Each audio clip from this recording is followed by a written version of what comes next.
अस्सलाम वालेकुम स्टूडेंट्स। आज का हमारा टॉपिक है what is computer. Discuss primary components of a computer system. A computer is a machine that can be programmed to accept data, process data into useful information and store it for later use. Computer एक मशीन है जो इस तरह programme की गई है, इस तरह बनाई गई है जो डेटा एक्सेप्ट करती है, यानी डेटा लेती है, इनपुट लेती है, प्रोसेस डेटा, उस पर प्रोसेसिंग करती है इनटू यूज़फुल इंफॉर्मेशन, और उसे एक यूज़फुल इंफॉर्मेशन इस्तेमाल के काबिल मालूमात बनाती है, and store it for later use, और उसे हम सेव भी कर सकते हैं, अपने पास स्टोर कर सकते हैं ताकि हम बाद में इन फ्यूचर उसे इस्तेमाल कर सकें। A computer consist of hardware and software. Computer दो चीज़ों पर मुश्तमिल होता है, एक हार्डवेयर, दूसरा software. The machine is known as hardware. जो मशीन है वो हार्डवेयर कहलाती है। The programs are called software, और जो प्रोग्राम होते हैं वो सॉफ्टवेयर कहलाते हैं। The processing of input to output is directed by the software. जो इनपुट को लेके जाने और प्रोसेसिंग के बाद आउटपुट को लेके आने का जो काम है वो सॉफ्टवेयर करता है, बट परफॉर्म्ड बाय हार्डवेयर। लेकिन जो उसकी प्रोसेसिंग है, जो इनपुट और आउटपुट के दरमियान जो काम है, जो प्रोसेसिंग होगी, वो हार्डवेयर परफॉर्म करता है। यानी इनपुट क्या करती है, कंप्यूटर को डेटा देती है, सीपीयू को डेटा देती है, हार्डवेयर क्या करता है, उस पर प्रोसेसिंग करता है, और आउटपुट डिवाइस, जो आउटपुट है वो कंप्यूटर से, हार्डवेयर से वो डेटा लेती है और हमें शो करवा देती है, आउटपुट हमें डिस्प्ले करवा देती है। Primary components of computer system. A computer system requires different components to perform function of input, processing, output and storage. Computer को इनपुट, प्रोसेसिंग, आउटपुट और स्टोरेज के लिए मुख्तलिफ कंपोनेंट्स की, मुख्तलिफ हिस्सों की ज़रूरत होती है जो मिलके ये काम परफॉर्म करते हैं। जैसे कि आपको डायग्राम में नज़र आ रहा है, सबसे पहले इनपुट डिवाइसेस। इनपुट डिवाइसेस क्या करती हैं, send data to CPU, CPU को डेटा सेंड करती हैं। इसके बाद इनपुट डिवाइस का काम ख़त्म हो गया। इनपुट डिवाइस ने क्या किया, हमसे यूज़र से डेटा लिया और सीपीयू को सेंड कर दिया। उसके बाद सीपीयू के पास डेटा चला गया, उसमें प्रोसेसिंग पार्ट है। प्रोसेसिंग के अंदर भी इसके दो पार्ट्स होते हैं, रैम और सीपीयू। रैम क्या होती है, रैंडम एक्सेस मेमोरी, जो कि डेटा को टेम्पररी स्टोर करती है। जो भी प्रोसेस हमने एग्जीक्यूट करवाए होते हैं या सीपीयू ने एग्जीक्यूट किए होते हैं, उस पर प्रोसेसिंग की होती है, वो तब तक मेन मेमोरी या हमारी रैम के अंदर सेव रहते हैं जब तक कंप्यूटर हमारा चल रहा होता है। जैसे ही कंप्यूटर शट डाउन होगा वो एम्प्टी हो जाएगी, जितना भी डेटा उसके अंदर है वो रिमूव हो जाएगा। सेकंड पार्ट है CPU, central processing unit, execute computer instructions, जिसका काम क्या है, इंस्ट्रक्शंस को एग्जीक्यूट करना। ये इसे हम कंप्यूटर का ब्रेन भी बोलते हैं, जिसके अंदर प्रोसेसिंग परफॉर्म होती है। जैसे कि इंसानी दिमाग है, हम जो भी सोचने का काम है वो हमारा ब्रेन करता है, हमारा दिमाग करता है। ऐसी जो भी प्रोसेसिंग, जो भी रिजल्ट कैलकुलेट करना होता है, जो भी सोचने का काम होता है, वो सीपीयू का होता है, जिसे हम ब्रेन ऑफ कंप्यूटर भी बोलते हैं। इनपुट के बाद जैसी प्रोसेसिंग में आएगा, सबसे पहले मेन मेमोरी में आएगा, यानी रैम के अंदर आएगा। उसके बाद सीपीयू के पास जाएगा, जो भी प्रोसेस होगा।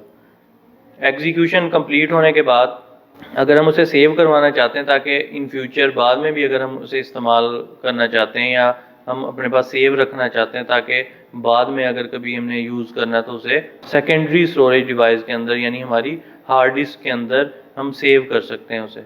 Secondary storage device store data and program, जो कि क्या करती है, डेटा और प्रोग्राम्स को परमानेंटली स्टोर करती है अपने अंदर। परमानेंटली का मतलब कि इसमें हमेशा के लिए सेव होगा, जब तक हम खुद डिलीट नहीं करेंगे उसके अंदर से कोई डेटा खुद ब खुद डिलीट नहीं होगा, चाहे कंप्यूटर हम बंद कर दें या ना बंद करें, जितनी बार भी मर्जी बंद करके चला लें। जो परमानेंट स्टोरेज डिवाइस है, सेकेंडरी स्टोरेज डिवाइस या हार्ड डिस्क, उसके अंदर परमानेंटली डेटा सेव होगा, और जब तक हम खुद डिलीट नहीं करेंगे डेटा डिलीट नहीं होगा। उसके बाद प्रोसेसिंग के बाद फिर आउटपुट डिवाइसेस को दे दिया जाएगा, जो भी रिजल्ट होगा। और आउटपुट डिवाइसेस क्या है कि हमें रिटर्न कर देंगी, या अगर हमने एलसीडी पे शो करवाना है तो शो करवा देंगी, अगर उसका प्रिंट निकालना है तो प्रिंट निकाल देंगी। Output devices make process data information available. Output devices का काम क्या होता है कि प्रोसेसिंग के बाद जो भी रिज़ल्ट आया, जो भी आउटपुट आई है, जो भी हमारे पास इंफॉर्मेशन हमने कैलकुलेट की है या उसमें से निकाली है, तो हमें शो करवा देता है कि ये आपने जो इनपुट दी थी उसके बदले में ये आउटपुट आई है या ये इंफॉर्मेशन उसमें से हासिल हुई है। उसके बाद इन कंपोनेंट्स को डिटेल में देखते हैं। सबसे पहले इनपुट डिवाइसेस हैं। Anything given to computer such as data और इंस्ट्रक्शन इज कॉल्ड इनपुट। यानी कंप्यूटर को कुछ भी देना, चाहे वो डेटा है या इंस्ट्रक्शन है, वो क्या कहलाता है? इनपुट कहलाता है। Input devices are used to input data and instruction into the computer. और इनपुट डिवाइसेस का काम क्या है? इनपुट डिवाइसेस का काम है कि जो इनपुट है, जो डेटा और इंस्ट्रक्शन हम कंप्यूटर को देना चाहते हैं, जो भी हमने डेटा और इंस्ट्रक्शन देनी है वो हम इनपुट डिवाइसेस के ज़रिए कंप्यूटर को देते हैं। These devices send this data to the processing unit। और ये डिवाइसेस क्या करती हैं? वही डेटा जो हम इनपुट डिवाइस के ज़रिए देते हैं वो प्रोसेसिंग यूनिट को पास कर देती हैं, प्रोसेसिंग यूनिट को सेंड कर देती हैं। Most commonly used input devices are keyboard and mouse. ज़्यादातर जो इनपुट डिवाइसेस इस्तेमाल होती हैं वो कीबोर्ड और माउस हैं। प्रोसेसिंग डिवाइसेस, प्रोसेसिंग के अंदर फिर हमारे पास वही दो चीज़ें हैं, मेन मेमोरी और CPU। सबसे पहले CPU। The processor is use to process data. Data को प्रोसेस करने के लिए प्रोसेसर इस्तेमाल होता है। It is also called central processing unit. उसे हम सेंट्रल प्रोसेसिंग यूनिट भी कहते हैं।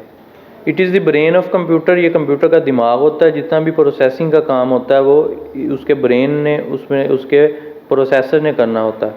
It consist of electronic circuit. ये क्या है कि इलेक्ट्रॉनिक सर्किट पे मुश्तमिल होता है। CPU interpret and execute program instructions. CPU क्या करता है? प्रोग्राम और इंस्ट्रक्शंस जो भी हम उसे देते हैं उसे एग्जीक्यूट करता है। ये जो भी हम कोई प्रॉब्लम उसे बताते हैं उसे सॉल्व करता है। All computers must have a central processing unit. Her computer में सेंट्रल प्रोसेसिंग यूनिट, उसका ब्रेन जो CPU होता है वो लाजमी होता है। जैसे कि कोई इंसान दिमाग के बगैर कुछ भी नहीं होता, ऐसे ही कंप्यूटर सेंट्रल प्रोसेसिंग यूनिट अपने ब्रेन के बगैर कुछ भी नहीं है। वो कोई भी प्रोसेस नहीं कर सकता, कुछ भी नहीं, कोई भी प्रॉब्लम नहीं सॉल्व कर सकता। उसके बाद मेन मेमोरी है। Main memory use to hold data and instruction being executed by CPU। Main memory उन इंस्ट्रक्शंस को अपने अंदर रखती है, उस डेटा को अपने अंदर रखती है जो CPU के पास होती हैं, CPU उन्हें एग्जीक्यूट कर रहा होता है। It also hold the result of processing. इसके अलावा वो उस रिज़ल्ट को भी अपने अंदर सेव रखती है जो प्रोसेसिंग के बाद निकलता है, हमें हासिल होता है, उसे भी मेमोरी, जो मेन मेमोरी अपने अंदर स्टोर करती है। It keeps data and instruction temporarily.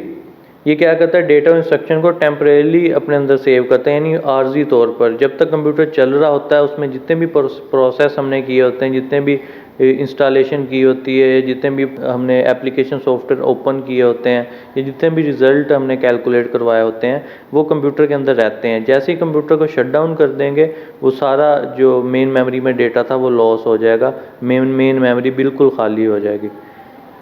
The main memory is closely connected to CPU but it is separate from it.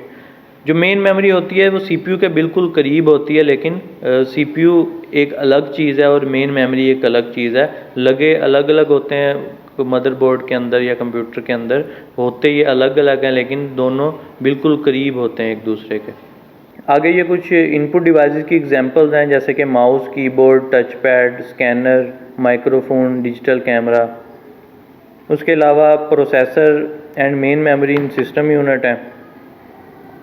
इसमें ये सबसे पहले हमारा मदरबोर्ड है, जो मेन बोर्ड है, जिसमें जितने भी डिवाइसेस हैं इसके साथ कनेक्ट होती हैं, जितने भी प्रोसेसर हो गए या रैम हो गई, जितने भी कार्ड वगैरह हो गए, ये सारे मदरबोर्ड के अंदर लगते हैं, मदरबोर्ड के साथ अटैच होते हैं। फिर उसके बाद मेमोरी है, ये रैम है जो टेम्परेरी डेटा स्टोर करती है। उसके बाद प्रोसेसर है, ब्रेन ऑफ कंप्यूटर। उसके बाद आउटपुट डिवाइसेस हैं। The data processed into useful information is called output. जब डेटा को प्रोसेसिंग करने के बाद एक काबिल इस्तेमाल इंफॉर्मेशन या मालूमात बना लिया जाता है, वो क्या कहलाती है? आउटपुट कहलाती है। Output devices are used to display the result of processing. और आउटपुट डिवाइसेस किस लिए इस्तेमाल होती हैं? जो प्रोसेसिंग के बाद जो रिज़ल्ट आया उसे शो करवाने के लिए, यूज़र को दिखाने के लिए, डिस्प्ले करवाने के लिए आउटपुट डिवाइसेस को इस्तेमाल किया जाता है। The most common output devices are monitor and printer। जो मोस्ट कॉमन या सबसे ज़्यादा इस्तेमाल होने वाली आउटपुट डिवाइसेस हैं वो मॉनिटर है और प्रिंटर है। आउटपुट डिवाइसेस की एग्जांपल्स क्या हैं? Monitor, display, printer, speaker, headphone, ये क्या है? आउटपुट डिवाइसेस हैं। उसके बाद स्टोरेज डिवाइसेस हैं। Storage usually refer to the secondary storage. Storage को सेकेंडरी स्टोरेज ज़्यादातर बोला जाता है। The storage device are use to store data, programs and information permanently. Storage devices क्या है? ये डेटा, प्रोग्राम और इन्फॉर्मेशन को परमानेंटली सेव करती हैं, यानी इसमें डेटा खुद ब खुद डिलीट नहीं होता, या कंप्यूटर को शट डाउन करने से डेटा डिलीट नहीं होता जब तक हम खुद डेटा को डिलीट ना करें। The most common storage devices are hard disk drive, USB flash drive, optical disk such as CDs and DVDs etcetera. जो मोस्ट कॉमन स्टोरेज डिवाइस हैं वो हमारी हार्ड डिस्क है, यूएसबी फ्लैश ड्राइव है, optical disk है जिसमें CDs और DVDs वगैरह आती हैं। स्टोरेज डिवाइस की एग्जांपल में सॉलिड स्टेट ड्राइव है, SSD, hard disk, USB flash drive, optical disk, smart card, memory card, ये क्या है कि स्टोरेज डिवाइसेस की एग्जांपल्स हैं। ओके स्टूडेंट्स, ये था हमारा आज का टॉपिक व्हाट इज़ कंप्यूटर। हमने कुछ इसके प्राइमरी कंपोनेंट्स को भी डिस्कस किया। खुश रहें, अपने दोस्तों को, अपने इर्द गिर्द के लोगों को, अपने घर वालों को, बहन भाइयों को, माँ बाप को खुश रखें, एक दूसरे का ख्याल रखें। नेक्स्ट वीडियो में हम इंफॉर्मेशन टेक्नोलॉजी पढ़ेंगे। तब तक के लिए अल्लाह हाफिज़, अल्लाह निगहबान।